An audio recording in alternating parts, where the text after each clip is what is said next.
நாவில் புது பாட்டு முன்னாடி ஒரு வார்த்தை சொல்றேன். பவுலும் சீலாவுமா நீ இருந்தா, நீ துதி எடுத்தா, ஸ்தோத்திரம் பண்ணா, கட்டெல்லாம் உடைஞ்சு தானா போயிடும்.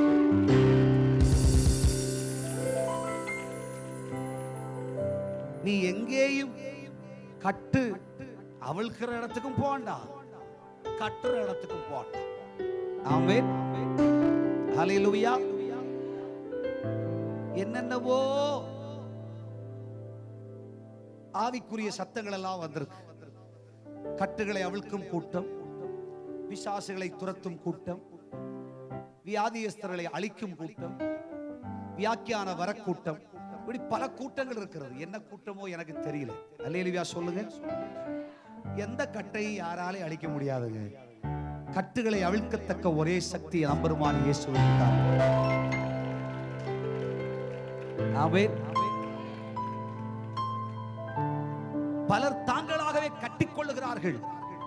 சீயோன் குமாரத்தியை நீ கட்டிய கட்டை நீதான் அவிழ்க்க வேண்டும். தாயத்தை கட்டினாய், நீ அவிழ்க்க வேண்டும். அவிழ்க்க வேறொருவர் வரமாட்டார். ஆமென். பல கட்டுகளும் பல விதமாய் கட்டப்பட்டிருக்கிறது. இந்த கட்டுகளுக்கெல்லாம் ஐயா அவிழ்ப்பதற்கு அதிகாரம், கட்ட உடைப்பதற்கு என்னன்னு தெரியல. அல்லேலூயா சொல்லுங்க. கட்டெல்லாம் அவிழும். ஆறு உடைக்க வேண்டாம், ஆறு அறுக்க வேணாம், ஆறு கிழிச்சிட வேணாம். புரியுதா? கட்டு உடையும். எப்போ? துதி எடுத்தா சாத்தா ஓடுவா.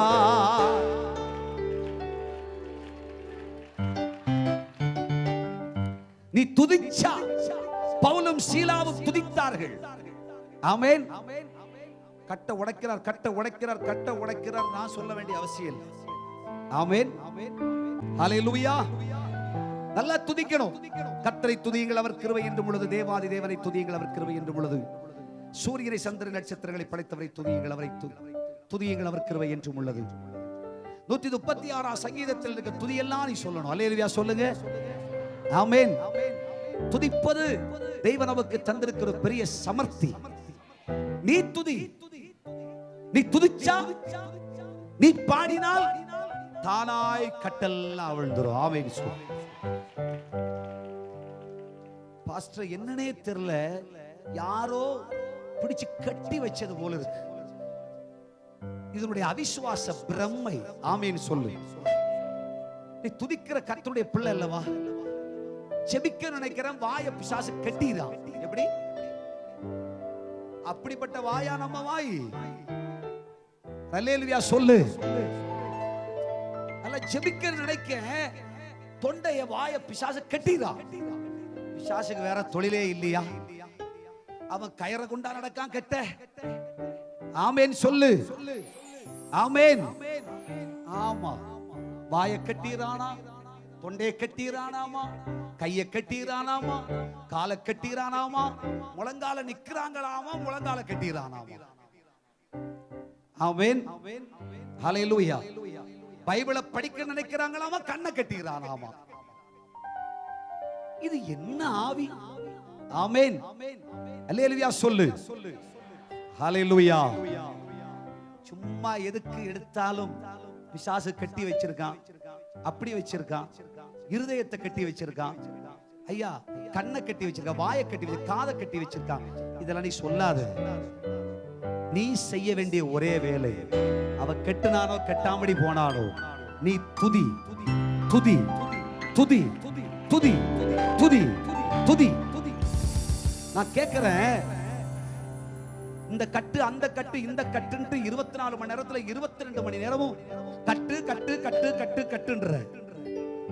அப்படி எத்தனை மணி நேரம் துதிப்ப? 1 மணி நேரம் துதிச்சா என்ன வேணும்? 24 மணி நேரத்துல 22 மணி நேரமும் எதுக்கெடுத்தாலும் ஒரே கட்டுதான்.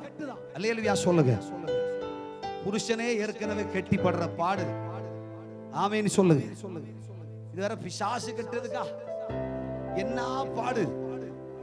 இப்படி எல்லாம் யோசிக்க கூடாது. இருதயத்தில் நீ சொல்லணும், பிசாசு பாடுகளை கஷ்டங்களை உனக்கு எதிராய் கொண்டு வரும் பொழுது நீ யாரோ ஏதோ சொல்லி கொடுக்கிறாங்கன்னு சொல்லி வச்சுக்கிட்டு அப்படி இப்படியெல்லாம் யோசிச்சு வாழ்க்கையில குழம்ப கூடாது.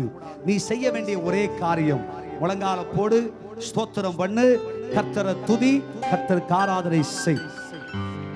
யாரு வர வேண்டாம், யாரு உன் கட்டு உடையுதுன்னு சொல்ல வேண்டாம், கட்டவிழ்க்கும் கூட்டம் நீ தேட வேண்டாம்.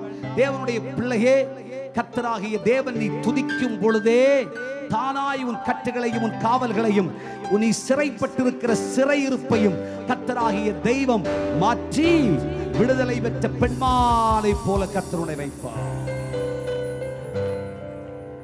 கையை தட்டி ஆண்டவரை மகிமைப்படுத்துக பாரு. புது பாட்டு